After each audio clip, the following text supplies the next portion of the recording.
नमस्कार। मैं सबकी वीडियो पूरा देखती हूँ, इसलिए मैं आप सबसे अपेक्षा करती हूँ, आप भी मेरी वीडियो पूरा देखें। ये चाउमीन है, रेडीमेड मंगाया गया है और ये दिख रहा है आपको, ब्रेड से बना दही बड़ा है। आजकल हम लोग स्कूल में सवेरे जल्दी जाते हैं, तो वहीं पे कुछ नाश्ता मैडम लोग हम लोग सब मिलकर प्रिपेयर करते हैं अपने अपने पैसों से। सब मिलकर खाते हैं तो प्रेम की भावना का विकास होता है।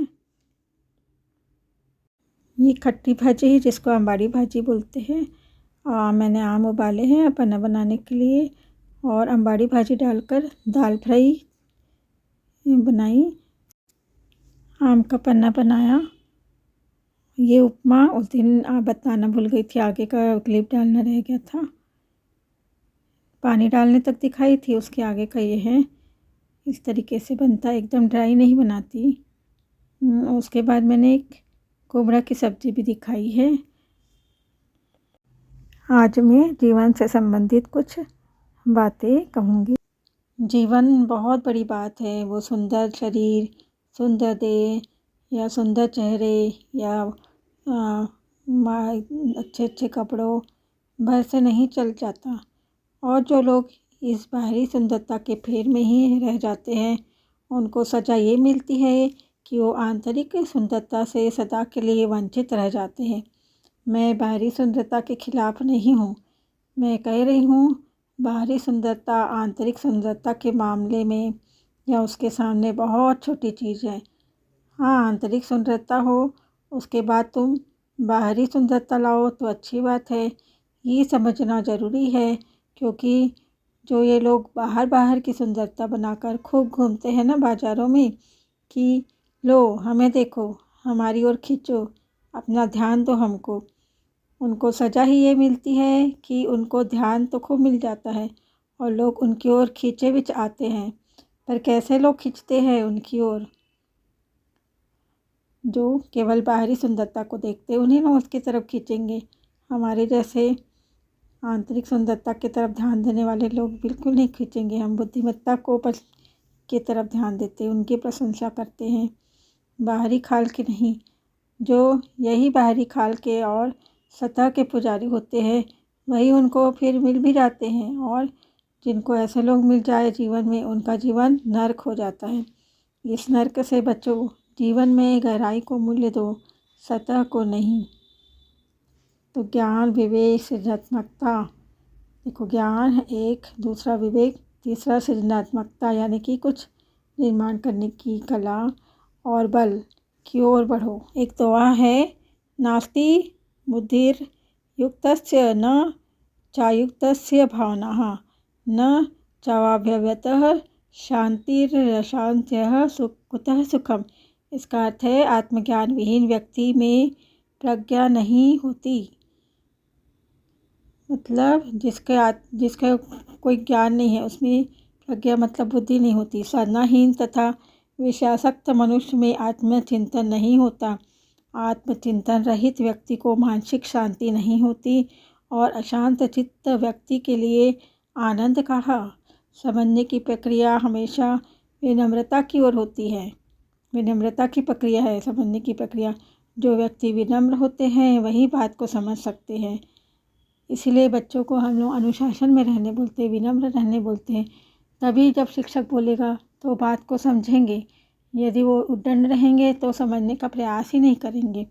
विनम्रता के बिना बोध नहीं हो सकता। ह्यूमिलिटी के बिना लर्निंग नहीं हो सकती है। वो विनम्रता इसमें होती ही नहीं है।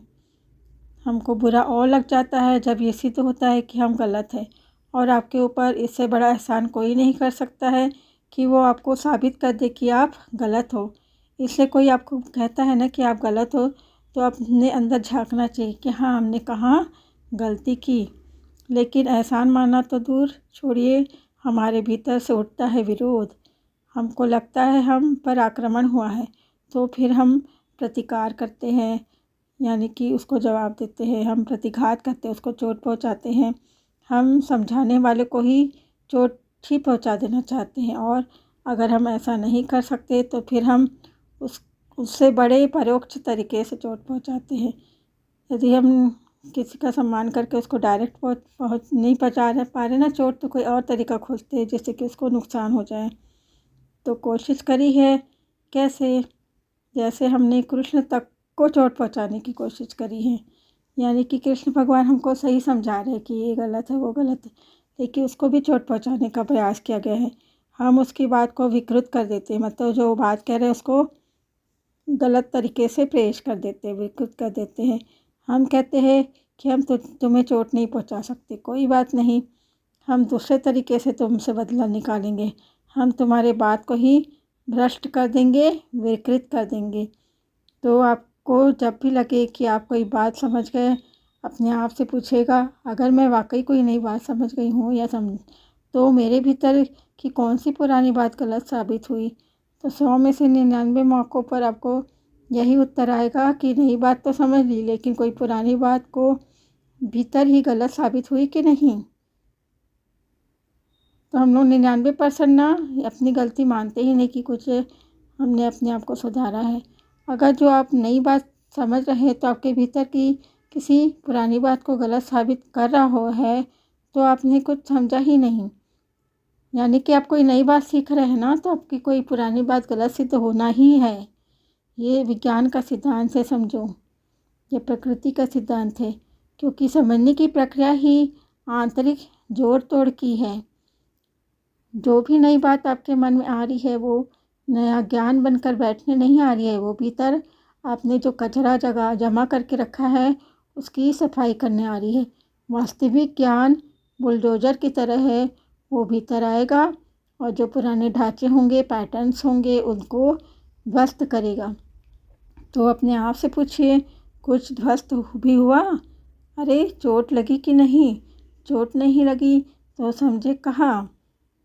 बिना चोट खाए समझना संभव ही नहीं है, और हम सब समझ जाते हैं बिना चोट खाए। बड़े ताज्जुब की बात है, तुम्हें चोट लगी नहीं तुम समझ कैसे गए? अपमान का कड़वा घुट तुमने पिया नहीं, तुम समझ कैसे गए? होता है ना, जब हम कोई धार्मिक व्याख्यान सुनकर आते हैं तो हमको पता चलता है कि अरे हम कितने गलत थे। कई कई चीज़ें हमारे को बाद में समझ में आती हैं। आप क्या बनना चाहते हैं, फरारी या रोड रोलर?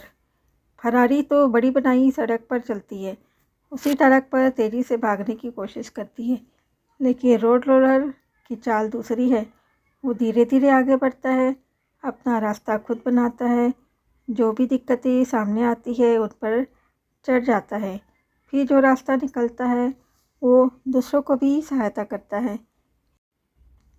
रोड रोलर ही संतों के जीने का तरीका है।